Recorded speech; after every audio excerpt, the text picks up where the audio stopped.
Radio Universidad de Chile presenta Tras las Líneas. Conversaciones con Manuel Antonio Garretón, Premio Nacional de Ciencias Sociales. Un programa del Departamento de Sociología de la Universidad de Chile. Síguenos en nuestras plataformas digitales de Tras las Líneas. Muy buenas tardes. Bienvenidas y bienvenidos a Tras las Líneas. Segundo programa del año. Y también un programa, yo diría por el invitado, no tiene nada que ver conmigo, espectacular. Un programa con uno de los más grandes sociólogos e intelectuales actuales que estuvo hace poco en Chile. Ya lo presentaremos. Bueno, se trata del programa Tras las Líneas, que martes a martes transmitimos por la Radio Universidad de Chile y en muy diversas plataformas, podcasts y plataformas. Usted nos busca por Tras las Líneas y nos va a encontrar en distintas plataformas, donde reflexionamos sobre las sociedades, la vida nuestra, de los otros, lo que ocurre en el mundo, cómo nos afecta y cómo podemos explicarlo desde la perspectiva de las ciencias sociales. Es un programa organizado por el Departamento de Sociología de la Facultad de Ciencias Sociales de la Universidad de Chile.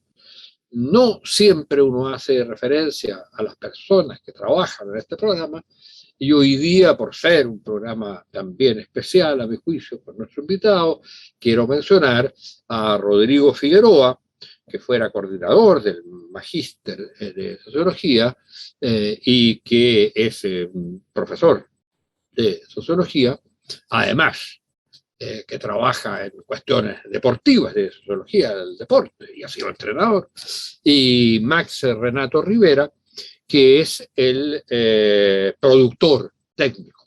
Entre los tres sacamos adelante este programa que lo hacemos, lo transmitimos a través de la Universidad de Chile y esas otras plataformas. Hoy día, decía, teníamos un invitado muy especial, porque se trata de Manuel Castells. Manuel Castells es un sociólogo catalán que ha vivido en los últimos 50, 60 años las grandes experiencias de cambio, de transformaciones, de movilizaciones en distintas partes del mundo.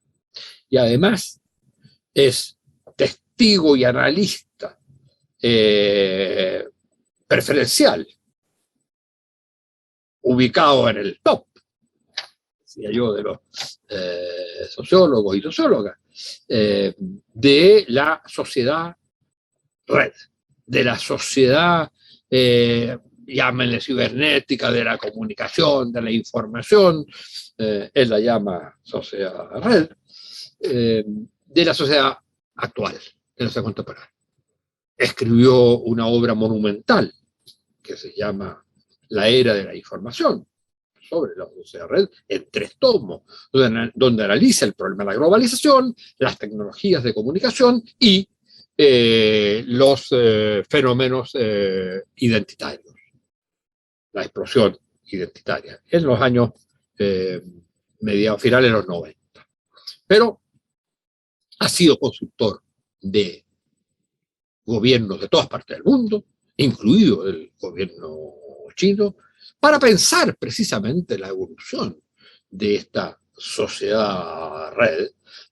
Y entonces es un analista de los fenómenos tecnológicos, pero siempre siendo un sociólogo muy vinculado a las movilizaciones sociales, a los movimientos sociales, de grandes obras como La Era de la Información, pero también una versión más reciente de su visión de la sociedad contemporánea, que se llama Comunicación y Poder, y al mismo tiempo un trabajo sobre los nuevos modelos de desarrollo. O sea, la redefinición o reconceptualización cómo hoy día definir el desarrollo. También tiene una obra que es extremadamente significativa. Él es doctorado en l'École pratique des hautes études, de la Escuela Práctica de Altos Estudios, se llamaba en aquella época así, hoy día se llama Escuela de Estudios Escuela de Altos Estudios Sociales, en Francia, donde me tocó ser condiscípulo con él. Estábamos en el mismo grupo con el profesor Alain Touraine, que acaba de hacer una entrevista muy interesante en la tercera. Él fue nuestro maestro y mantenemos siempre contacto con él, también una persona muy vinculada a Chile, porque Castells también estuvo en Chile. Y estuvo en Chile en la época de la Unidad Popular, estuvo posteriormente en la época de la dictadura, invitado a un congreso de sociología. Me tocó a mí invitarlo en aquella época. Posteriormente ha venido a realizar visitas de asesoría, por ejemplo, en el gobierno de Lagos. Estuvo también dando conferencias en la época del estallido de 2019 y acaba de venir ahora en el marco del cambio de gobierno. Por el invitado en la delegación española, y participó en un seminario que organizamos con la Fundación Ebert y con la Fundación Rumbo Colectivo, el Departamento de Sociología de la Facultad de Sociales de la Universidad de Chile. Organizamos un seminario la semana pasada, el lunes pasado, y ahí también estuvo Castells y tuvimos una conversación con él, Karina Battiani, que es la directora ejecutiva de Claxo, la secretaria ejecutiva de Claxo, y Fernando Calderón, con cual Manuel Castells ha escrito varios libros, sobre todo los que tienen que ver con América Latina. Es un especialista en movimientos sociales. Dedicó un largo tiempo a sociología urbana, propiamente tal, y no solo a los estudios de los movimientos sociales urbanos, sino también a lo que son las estructuras de las ciudades en el mundo contemporáneo. Todo lo que tiene que ver con las tecnologías de información, las nuevas formas de producción, las nuevas culturas, ha sido el gran tema del último tiempo, la globalización y, por supuesto, los nuevos movimientos sociales que han surgido a partir de 2012. El libro que se llamaba Las redes de indignación y protesta, que es extremadamente interesante, donde analiza todas las movilizaciones de aquella época que van a coincidir con las movilizaciones chilenas del 2011 y 2012. Aprovechando su venida, tomamos contacto y le pedimos tener esta conversación. Esta conversación sí la tenemos él en California y nosotros aquí en Santiago. Entonces es un honor enorme y una alegría enorme, porque tenemos una relación de amistad intelectual, de amistad, simplemente. Es una gran alegría y un honor recibir entonces a Manuel Castells hoy día. Hay varios ejes a través de los cuales yo quisiera transmitir la visión de Manuel Castells y tener esta conversación. Y no sé por dónde comenzar. Por un lado está lo que ha sido su reflexión teórica. Y me decía en una conversación que cuando tuvo que hacer un resumen de lo que había sido su trayectoria intelectual, había escrito algo sobre el poder, y que el tema del poder había estado permanentemente vigente, el eje que atravesaba de alguna manera toda su teorización. Ese es uno de los temas que interesa. El otro es yo lo plantearía así, ¿qué ha cambiado o qué cosa nueva hay hoy como problemática central de aquello que describiste, Manuel Castells, en la era de la información, en esa obra voluminosa, una la gran obra, digamos, sobre la sociedad de la información, la sociedad de la comunicación, como se le quiera llamar. ¿Qué hay hoy como problemática nueva? Hay un tercer eje que tiene que ver con lo que has planteado y te estás planteando ahora sobre Chile. Lo tuviste acá, en la época del gobierno de Lagos, hiciste unos informes muy importantes. Y entonces, ¿cómo ves hoy, en el contexto latinoamericano, la situación chilena y dentro de eso, cómo ves a América Latina en la situación mundial hoy? ¿Por dónde quieres partir? Muy bienvenido y muchas gracias por estar con nosotros. Muchas gracias, querido amigo y distinguido colega. Bueno, por el orden que tú has dicho, me parece bien. Y tú me paras cuando quieras. Es una conversación nuestra, no es una exposición. Así es. Entonces, en primerísimo lugar, bueno, mira, las relaciones de poder para mí son el ADN de las sociedades. Es la matriz, la base.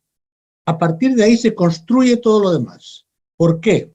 Porque las relaciones de poder son las que construyen las instituciones y las que definen las normas, los patrones de conducta que, al ser institucionalizadas tanto en el Estado como en todos los ámbitos de la sociedad, marcan, determinan nuestras vidas. Afortunadamente, las relaciones de poder no son solo el resultado de intereses o valores de ciertos actores. Yo entiendo por relaciones de poder siempre la interacción entre intereses y valores que dominan en un momento y que por consiguiente están expresados en un sesgo propio en las instituciones, y la resistencia a esos valores y los proyectos alternativos de otros actores a esos valores y a esa institucionalización. Y por tanto, todas las instituciones políticas, culturales, sociales, provienen de la interacción entre las relaciones dominantes, las relaciones de poder dominante, y la contestación de esas relaciones de poder dominantes, que yo he llamado en algún momento de contrapoder. Pero, en fin, no es de contra, porque el poder es una relación. Las relaciones de poder son una relación de ciertos actores y valores sobre otros. Pero fíjate que con esa definición me llevas a una cuestión que me interesó mucho en tus planteamientos en el seminario, en el cual participamos juntos, cuando precisamente hablando de los temas que tienen que ver, que veremos más adelante, espero, y alcanza el tiempo, los temas constituyentes en Chile, tú insistías mucho en la necesidad de un consenso. ¿Es posible tener consensos en sociedades con relaciones de poder muy marcadas y donde entonces el elemento central pareciera ser más el conflicto, viejo tema, que el consenso, viejo tema de la sociología, el decir, bueno, la Constitución tiene que incluirnos a todos. Eso hay un aspecto evidente, pero no todos van a ver satisfechos sus intereses y visiones ahí. Y eso tiene que enfrentarse. Y va a haber un momento en que más bien uno u otro la palabra puede sonar mala, pero va a imponer por mecanismos consensuados como son la mayoría, pero va a imponer un punto de vista y por lo tanto va a orientar la sociedad hacia un lugar u otro. ¿Cómo ves eso? Es que, primero, que las relaciones de poder implican conflictos, siempre. Y por tanto, la matriz de las sociedades está organizada en torno al conflicto. Insisto, conflicto de intereses y de valores. No son solo intereses, son proyectos y contraproyectos. Bien. Entonces, la cuestión es señalar que según esas relaciones de poder, la institucionalización de esos intereses y valores puede ser muy sesgada hacia los actores que acaban imponiéndose o no sesgada y por consiguiente con un juego mucho más abierto en el que otros intereses, aunque sean relativamente subordinados a los intereses más poderosos, tienen un impacto, tienen un efecto. Históricamente es lo que hemos visto cuando en el origen del capitalismo no estaba la cuestión sindical. Pero bueno, luego ha habido actores sociales, sindicales muy importantes que han articulado intereses que no estaban previstos en la dinámica del capitalismo. Y hoy día, en todos los aspectos, ves lo mismo. Estamos todavía en sociedades patriarcales, sí, pero al mismo tiempo cada vez más marcadas por intereses de las mujeres y valores feministas, que llegan a ser dominantes o no, dependiendo de cada sociedad. Muy difícil que puedan ser dominantes si no hay una transformación profunda del Estado. En el fondo, esto es la cuestión de siempre, si se trata de un cambio social, cómo ese cambio social puede expresarse en las instituciones existentes. Las instituciones siempre son no solo relaciones de poder actuales, en el momento en que los estamos observando, sino lo que yo llamo cristalización histórica de relaciones de poder. O sea, el Estado no es inocente. Los códigos de conducta, los códigos legales, todo eso no es inocente. Ya expresa y refleja lo que ha ido pasando en la historia. Tanto en términos de la capacidad de ciertos actores de imponer más que otros sus intereses y valores, como de la capacidad de resistencia y de inflexión de esos valores por parte de otros actores que contestan la dominación. Pero la historia es a la vez expresión de esas relaciones de poder y expresión de los conflictos derivados de que otros actores no aceptan, luchan y al final se negocia y hay momentos en que las leyes, las instituciones integran los resultados de esa negociación o no se negocia, dependiendo de sociedades. Y entonces hay imposición.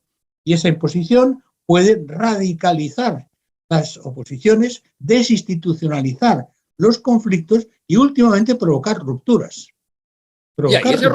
Esa ruptura puede generar, esa ruptura en sí mismo, no son malos. Pueden ser la única manera de generar nuevos consensos o generar una nueva forma de alterar las formas de dominación existentes hasta entonces. Absolutamente, porque sin eso no habría cambio social nunca. Exacto. Sin eso tendríamos la parálisis de una dominación establecida a veces hace mucho tiempo en la historia. Por tanto, la importante en la sociedad es la capacidad de cada sociedad de vivir en el conflicto sobre la dominación y en los consensos que puedan llegar a institucionalizarla. En el caso de que no haya ningún consenso, se establecen condiciones previas a la ruptura y esa ruptura puede tener distintas expresiones.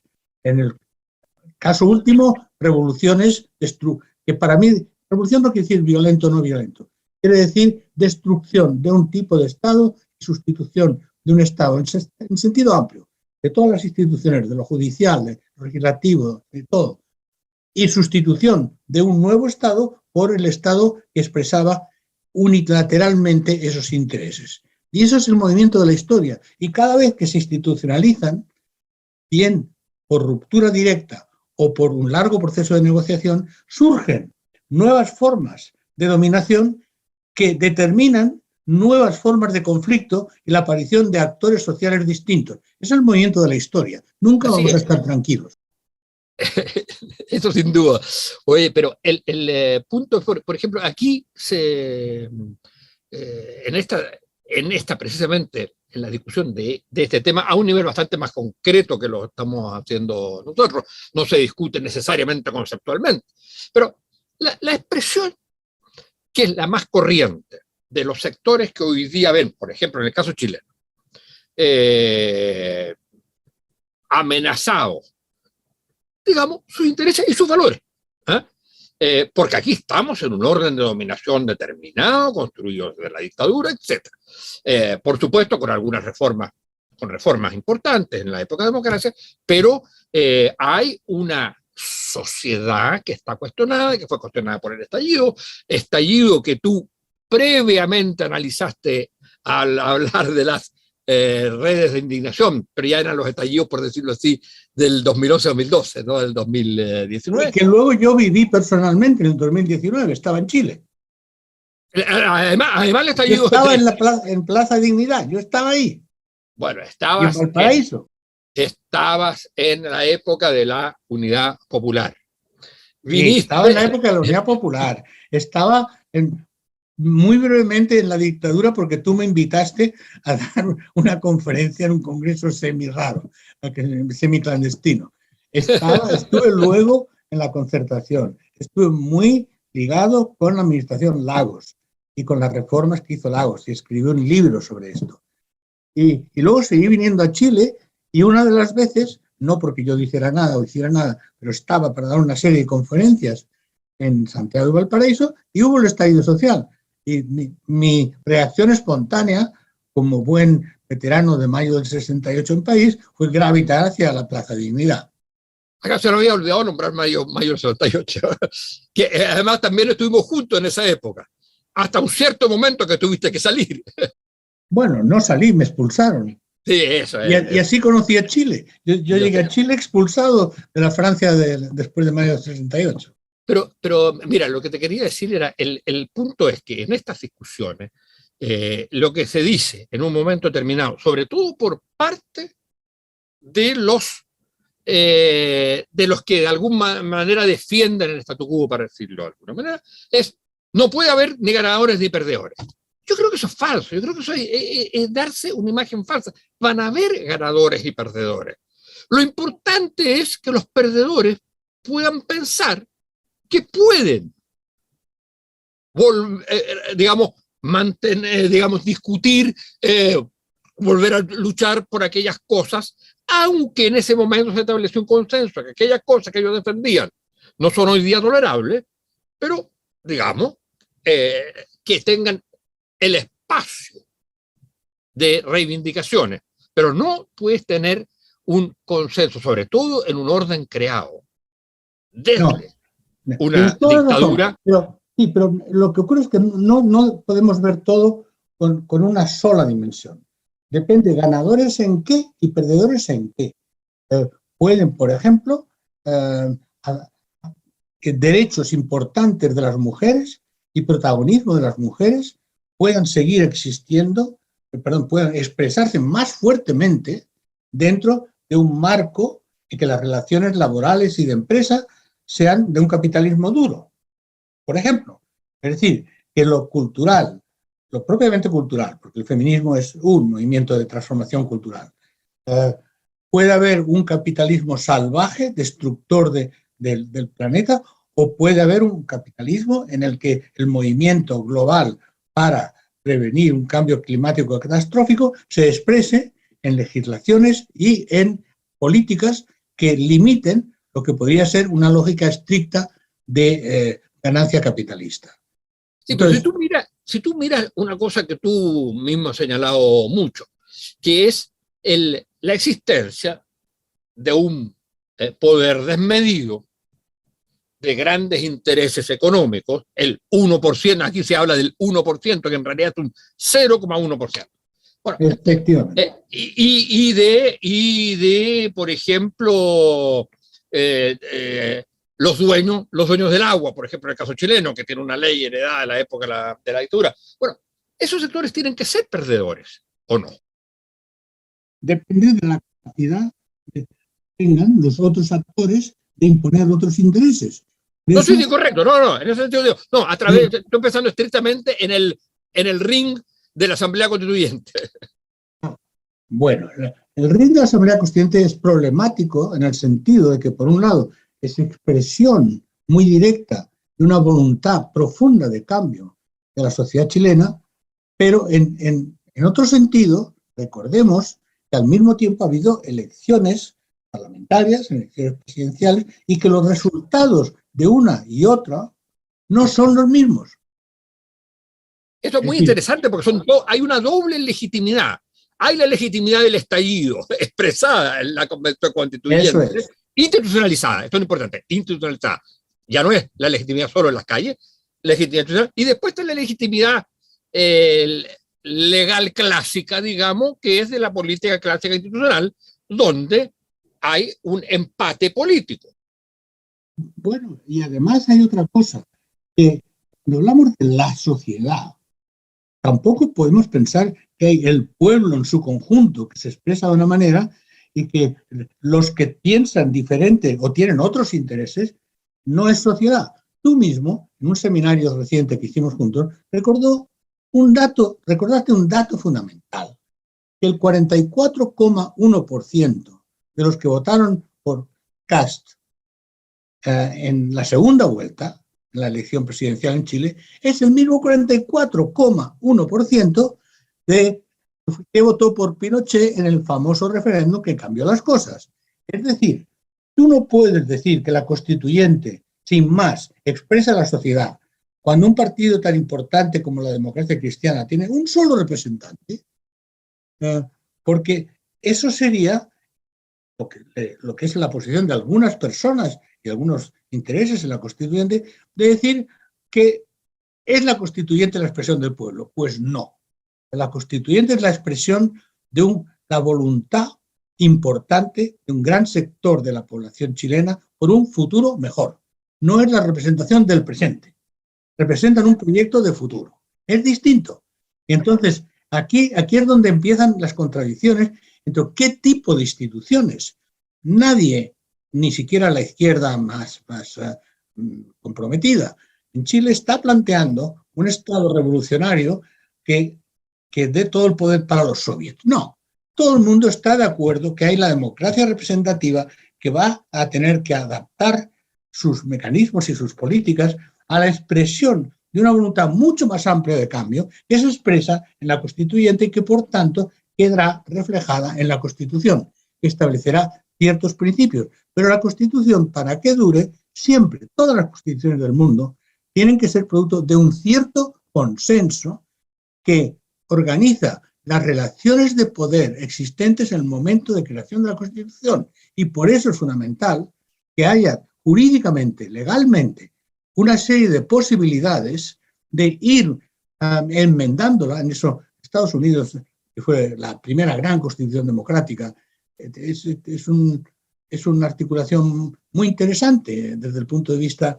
claro, muy democrática, claro que no para los negros, no para las mujeres, no para los indios, es decir, para los hombres blancos propietarios era democrática, para el resto no. Pero al mismo tiempo hubo una serie de mecanismos que permiten las enmiendas regulares. Y eso existe de otras maneras, como tú sabes, tú conoces como yo Inglaterra, y Inglaterra no hay constitución, pero se arreglan porque hay toda una serie de tradiciones, de leyes, de interpretaciones parlamentarias. Es decir, lo más importante es pensar que la Constitución no es un punto de llegada, sino un punto de partida. Yo creo que ese es un punto clave. Claro. Pero es un punto de partida, y ahí está, ¿no es cierto?, la línea delgada. Es un punto de partida que tiene que fija un horizonte en el sentido de ciertas cosas sí y veámoslas, pero ciertas cosas no.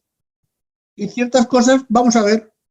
Claro, correcto. Pero hay ciertas cosas que no. Tú no puedes mantener en una sociedad como la chilena el régimen de aguas actual, en que el agua pertenece a 4 familias. Tú no lo puedes tener, y eso está en la Constitución. Eso está permitido por la Constitución. En lugar de agua, pero bueno. Tiene que haber, ¿qué? Más grave es que el vino también pertenece a 4 familias. También. Pero ese está incluso más dividido por parcelaciones, en fin.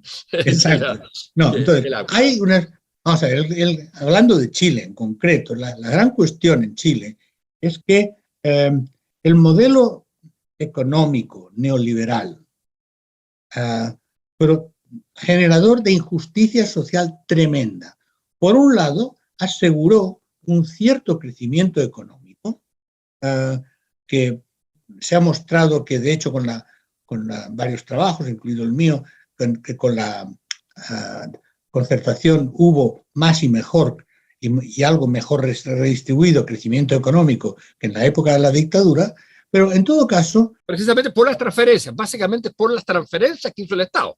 Eso es. Bueno, pero incluso en términos, y también por las relaciones industriales, la mayor capacidad de negociación, una cierta regulación de los intereses sociales. Es decir, pero aún así, yo lo llamo un neoliberalismo con rostro humano.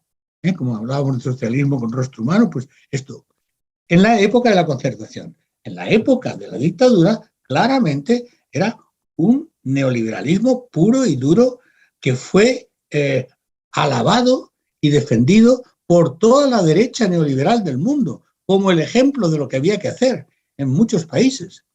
Entonces, ese crecimiento económico bajo ese modelo neoliberal estricto, que para mí, muy claro, neoliberalismo quiere decir que los mecanismos de mercado no se aplican solo a la economía, sino al conjunto de la sociedad y de las instituciones. Eso es para mí el neoliberalismo. Y de las vidas cotidianas de la gente, por los problemas de salud, los problemas de educación, todo eso se resuelve a través del mercado. La sociedad, exacto. Toda la sociedad regida por el mercado.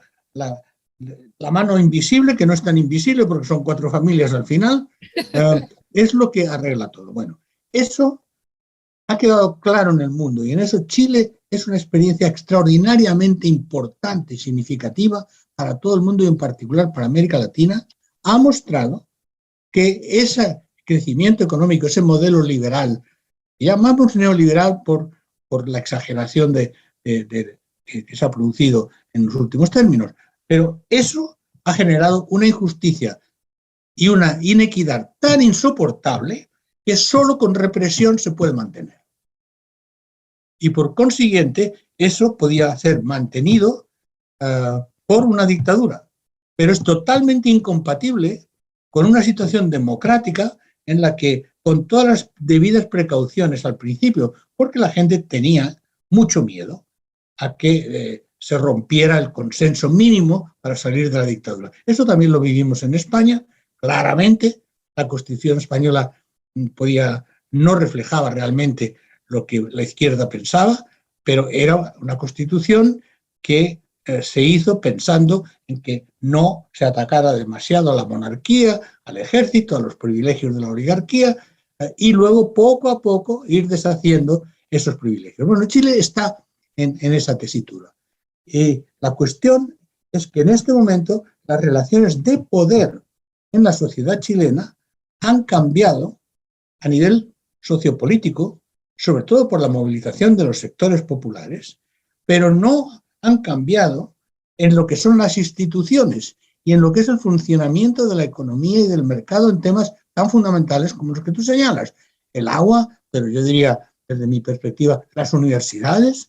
Es una vergüenza que en Chile todavía las universidades públicas también tienen que depender en parte de la financiación privada y que luego hay una plétora de universidades privadas de mala calidad y muy caras, sobre todo para los sectores populares. Y de hecho, como tú sabes mejor que yo, el movimiento que nos llevó hasta aquí empezó en el 2011 con el movimiento estudiantil por una educación gratuita y de calidad.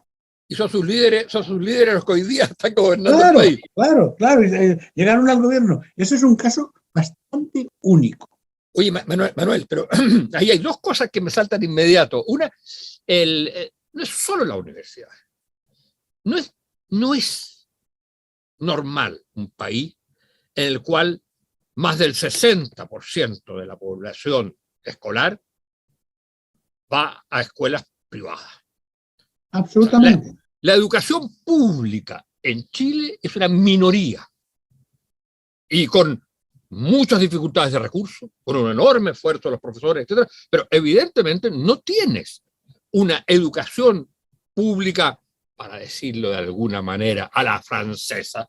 Es decir, que toda la población de alguna manera estudia con las diversidades que corresponde a cada proyecto escolar, a cada sector social, pero estudia ciertos valores y principios y cuestiones fundamentales que hacen el cemento de la sociedad. Eso no lo tienes aquí. Totalmente. Y eso es de las cosas más difíciles de cambiar, porque la gente misma va a rechazar, digamos, una mayor expansión de la educación pública. Mucha gente que va a decir, bueno, yo tengo derecho a mandar a mi hijo a la escuela que yo quiero, y a la escuela que yo quiero, y denme el financiamiento del Estado para la escuela que yo quiero, y dejémonos de regulación. Entonces, hay un problema ahí. Mira, eso primero, lo que tú dices, la educación pública para todo el mundo es la base de la democracia. Y eso es lo que permitió el establecimiento de las democracias republicanas o del republicanismo en general en Europa. Y la base también de la socialdemocracia. Es decir, sin eso no hay igualdad de oportunidades. La igualdad no quiere decir que todo el mundo sea igual, sino que todo el mundo tiene las mismas oportunidades. Y las oportunidades dependen de la educación. Oye, Manuel, hay una cosa que tocaste y que entonces no puedo dejar de referirme a ella, que fue el tema de las universidades.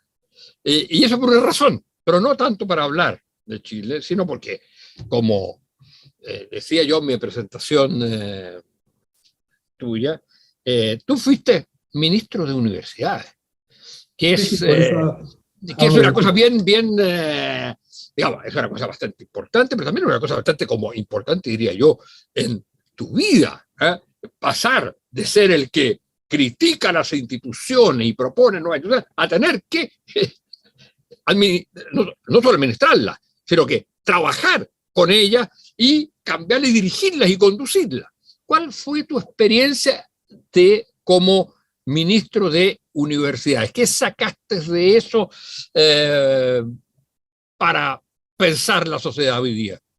Más que mi experiencia, es mi práctica. Es decir, lo que yo creo que pude contribuir.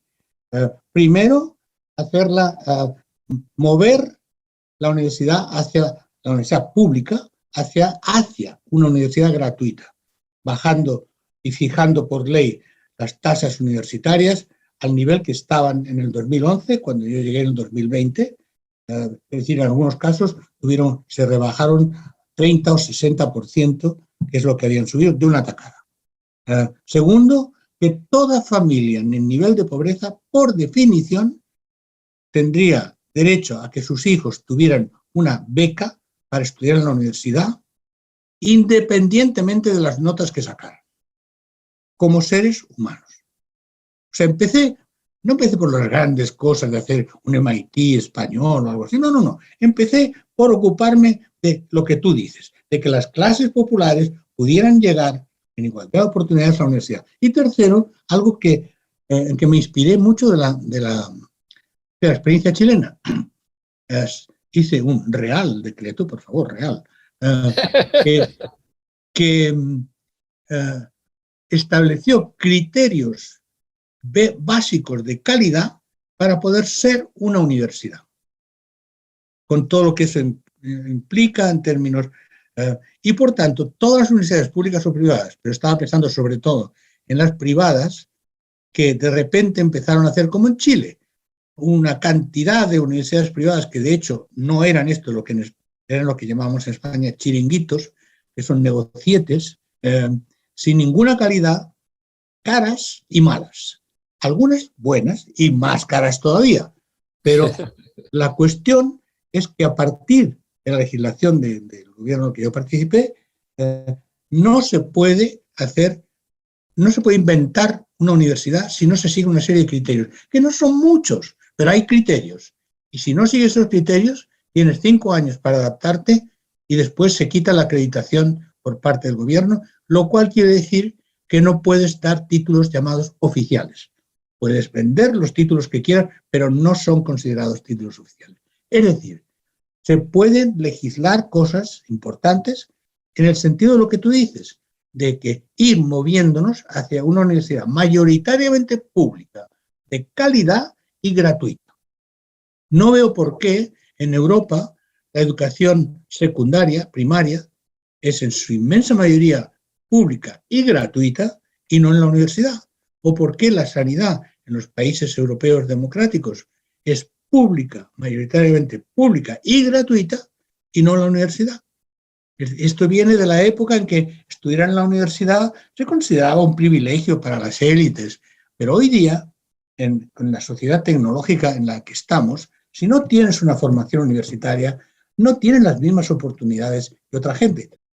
Uno puede hablar en el sentido genérico de educación superior. La educación superior hoy día debería ser tan obligatoria como en la primaria y la media. Por lo menos tan apoyada y subvencionada por el Estado. Y claro, que luego haya universidades privadas para quien se las quiera pagar, que las pueda pagar. Yo estoy porque haya una diversidad de opciones. Cuando dices que hay mucha gente que quiere elegir su universidad, muy bien, usted elige su universidad y la paga. Correcto, de acuerdo. Bueno, mira, tenemos que ir acortando y entonces quisiera retomar una de las primeras cuestiones que te planteé. Nos fuimos por otro lado, me parece muy bien, pero tú dijiste, no me tocó o no hice, no creé un MIT español, hice otras cosas que creí que era más importante. Bueno, vamos al tema, metafóricamente hablando, el MIT español.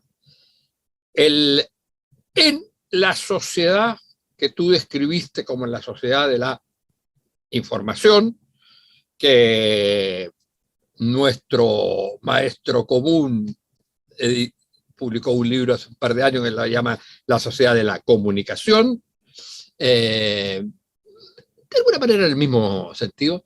Pero en esa obra tuya de los años 96, 97 creo. 96 al 2000.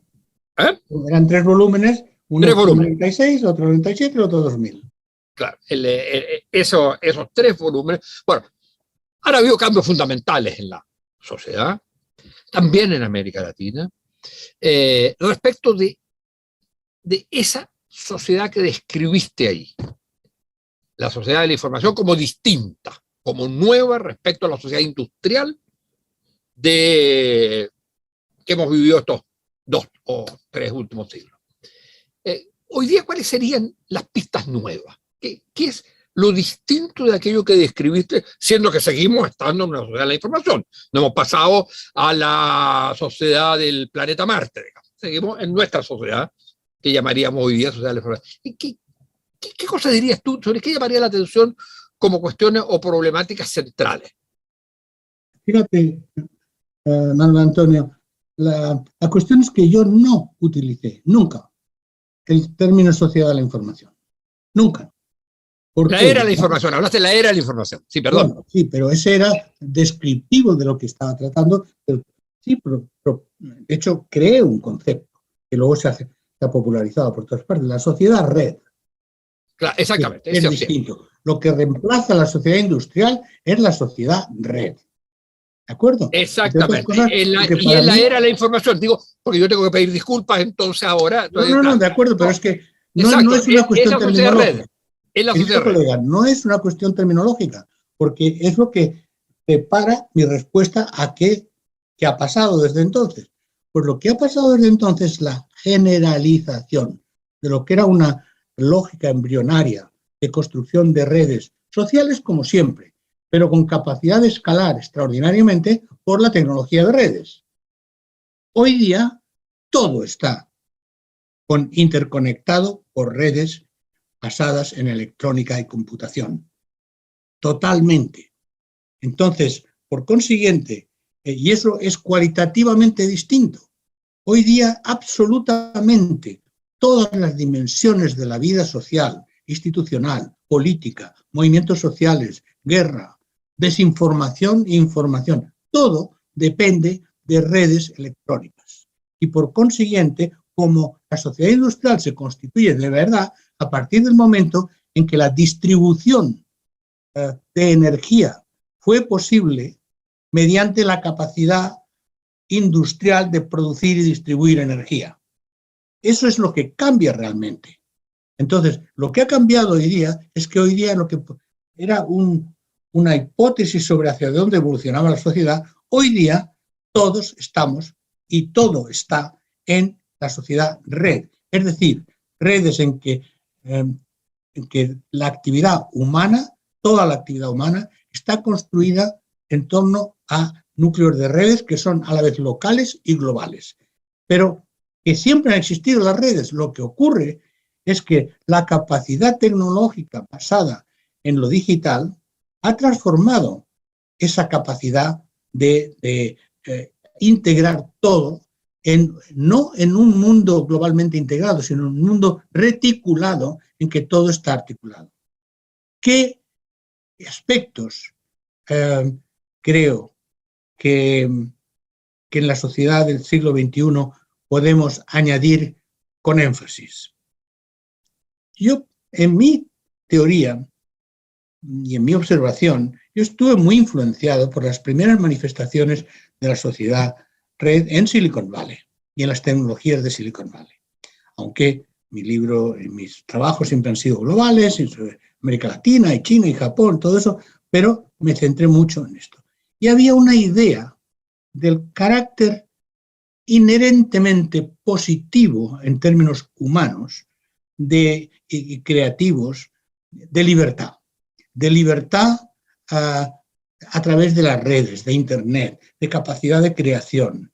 O sea, la liberación de los humanos y los individuos frente a las grandes corporaciones y a las burocracias estatales. Bueno, ahí sí que he hecho un viraje basado en la observación empírica, como siempre. Uno, las empresas tecnológicas creativas tipo Silicon Valley, que eran en su momento espacios de innovación, creatividad y libertad, hoy se han hecho los grandes oligopolios que controlan la información y la privacidad de nuestras vidas y que no pagan impuestos y que son en gran parte una amenaza a las instituciones democráticas de la sociedad. Segundo, la idea muy ingenua que teníamos, porque ahí me incluyo yo no autocritico a los otros, la idea que teníamos de la libre expresión, de escapar del control de la información y la comunicación, era real y es real. O sea, somos entes, todos los humanos, tenemos una gran capacidad en estos momentos de autoinformarnos, autocomunicarnos, autoorganizarnos. O sea que, en ese sentido, el reino de la libertad, famoso tema de Marx, sí que hemos llegado al reino de la libertad de la comunicación y de la información, lo cual es una gran parte de la libertad. ¿Pero qué ha ocurrido? Pues que me olvidé, en ese momento, de que a lo largo de la historia, entre Hobbes y Rousseau, en realidad es Hobbes el que siempre ha tenido razón. Es decir, la especie humana no somos angélicos, somos como mínimo ángeles y demonios a la vez. Y frecuentemente son los demonios, pero no que hay unos demonios y otros ángeles, que todos estamos en esa contradicción. En concreto, las redes sociales se han convertido, a la vez que en un instrumento de liberación, de autoinformación, etc., se han convertido en el repositorio más peligroso de sexismo, racismo, antifeminismo, pensamientos de destrucción de la sociedad, desinformación, no información, sino desinformación. Estamos en la sociedad de la desinformación, no de la información. Así es. En la sociedad red de la desinformación. Por tanto, yo creo que hay que enfatizar lo que siempre hemos combatido a los científicos sociales, de que no hay determinismo tecnológico, que las tecnologías, y sobre todo tan potentes como las actuales, permiten muchas más opciones, pero que la práctica de esas opciones depende de los valores, los intereses de las personas y de la naturaleza humana. Y en general estamos haciendo muy mal uso. Tenemos un sobredesarrollo tecnológico y un subdesarrollo ético, moral y social. Esa es la gran cosa que hay que añadir a lo que yo planteé hace 30 años. Ahora, desgraciadamente, estamos cumpliendo el plazo que nos habíamos dado de tiempo, pero no puedo dejar de preguntarte, frente a estas dos cuestiones centrales que han cambiado y que han cambiado para mal. Digamos, la deriva ha sido, no es que en sí sea mala la expansión de lo que has señalado tú, pero lo que ha ocurrido con eso es, uno, esta concentración brutal por parte de las oligarquías financieras de la información o de la desinformación, y la otra, el uso de las redes para expresiones que son socavadoras de la, digamos, de lo que uno llamaría la condición humana, y de las instituciones y de la democracia. ¿Qué lucha posible hay? Porque cuando eso se presentaba en la sociedad industrial con la forma de explotación capitalista, bueno, entonces había que se organizaba la clase obrera a través de partidos para hacer una revolución que transformara esa sociedad que se llamaba capitalista. Eso se acabó. Bueno, ¿qué haces? ¿Cómo ahora? ¿Cuál es el horizonte de esperanza contra estas dos cuestiones que tú has señalado? Primero, las redes se combaten con redes. No hay otra forma. Lo mismo que la fábrica a la vez concentró el poder, la organización, y también concentró la organización industrial obrera, de la misma manera, las redes, como tú dices muy bien, si no estamos también organizados en redes y interviniendo en las redes informáticas que determinan nuestras vidas, no tenemos lugar en donde realmente se pueda afectar las relaciones de poder. Por eso me ha interesado tanto en la última década en los movimientos sociales, que yo llamo en red, que a la vez se localizan en espacios ocupando las calles, las plazas, etc., y funcionan en red local y global, y constantemente cuestionan la sociedad, cuestionan los debates y generan una nueva cultura de la transformación social. Eso por un lado. Y por otro lado, la única forma de que los ciudadanos como tal, y no solo las organizaciones, puedan intervenir conscientemente en las redes es la educación, tu tema. Ser capaces de estar suficientemente educados e informados para discriminar información, controlar la desinformación, luchar contra la manipulación y confiar en las muchas gentes buenas que hay en el mundo para que un código ético y moral informado, educado, pueda ir contrarrestando las influencias destructivas de las redes. Nos queda un punto sobre el cual no sé si podrías decir una palabra. Una sí. De acuerdo. Pero la política y los actores políticos, que se supone que tienen alguna mediación entre la sociedad y el Estado, donde al final, bueno, todos sabemos que los poderes hoy día no están solo en el Estado, pero ¿qué espacio o qué tipo de política puede ser la que encauce esas formas de lucha que tú estás señalando? Una política que esté abierta de verdad a la sociedad y que sea capaz de cuestionarse a sí mismo en lo ideológico y en lo organizativo. En concreto, los partidos políticos que han existido en los últimos 50 años están muertos. Muertos todos, en todos los países, porque están muertos en las mentes de la gente. Es decir, las ideas solo existen si están en las mentes de la gente. Las organizaciones son influyentes. Hoy día sabemos que todas las opiniones públicas no tienen confianza en los políticos, ni en los partidos tradicionales, ni en las instituciones. Hay una crisis de legitimidad que tú y yo hemos estudiado que es fundamental. Por tanto, lo primero, saber es que cuando decimos la política, no puede ser la misma política, ni los mismos partidos. Y aquí entonces está el gran tema de cómo las nuevas ideas, los proyectos creativos, las nuevas revueltas pueden generar otra política, otros actores políticos que son de dos tipos. Uno, nuevos actores políticos, como ha ocurrido en Chile, como ha ocurrido en parte en España en torno a Unidas Podemos, pero algo aún más importante, cómo regenerar los viejos partidos si son posibles de regeneración todavía, cómo regenerarlo. Cómo, por ejemplo, se puede revitalizar una socialdemocracia que ha sido fundamental en el mundo para hacer... ¿Tú crees que es posible? ¿Tú crees que es posible? Mira, en España las cosas van bien en ese aspecto.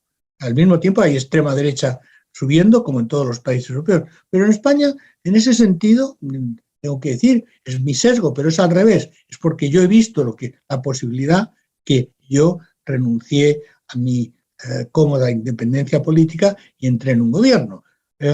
Es un gobierno de coalición entre un viejo partido socialista de 142 años de existencia, con un nuevo líder, abierto a todo esto, y líderes, porque no solo es una persona, y un partido o coalición de grupos, de hecho, Unidas Podemos, que sale directamente del movimiento social, un poco como en Chile, no partido, pero el grupo de nuevos dirigentes chilenos han construido un nuevo actor político, que no es un partido, pero es un actor político tan importante que ha llegado a la presidencia del país. Entonces, no puede haber cambio social que derive en reformas institucionales profundas sin una articulación política. Pero esa articulación política no puede ser, la experiencia lo demuestra, la reproducción de todo lo que ha llevado a una crisis fundamental de legitimidad política. Bueno, ahora sí que estamos terminando. Debo señalar que esta conversación se ha mantenido a través de los océanos. Está Manuel Castells en California, en Los Ángeles, ¿no es cierto? Yo estoy en California y estamos entonces, zumeando. Estuvo al comienzo de la semana, estuvo con nosotros el día lunes. Claro, estuvo con nosotros. Los amigos se tocan, no solo se hablan. Así es. Y entonces tengo que agradecerle esta extraordinaria conversación de su parte, no estoy hablando de mi parte, esta extraordinaria conversación y que, que contribuye a la discusión que estamos teniendo, a tratar de ir un poco más allá de lo que es la discusión inmediata, pero sobre los temas inmediatos, pero mirándola desde lo que es la vocación de este programa, que es lo que practicamos Manuel, yo y muchos otros en el mundo, que es las ciencias sociales. Es decir, tratar de entender nuestras vidas y lo que podemos hacer con ella y con nuestras sociedades del futuro desde esa perspectiva que hemos estudiado y que practicamos. Manuel, 1.000.000 de gracias por tu participación acá y muchas gracias a ustedes, señoras y señores, auditoras y auditores. Y ayuda a los jóvenes, que gente como tú y yo todavía, los viejos rockeros todavía podemos. De acuerdo. Un gran abrazo, amigo mío. Saludos. Un gran abrazo para ti. Radio Universidad de Chile presentó Tras las líneas. Conversaciones con Manuel Antonio Garretón, Premio Nacional de Ciencias Sociales, un programa del Departamento de Sociología de la Universidad de Chile.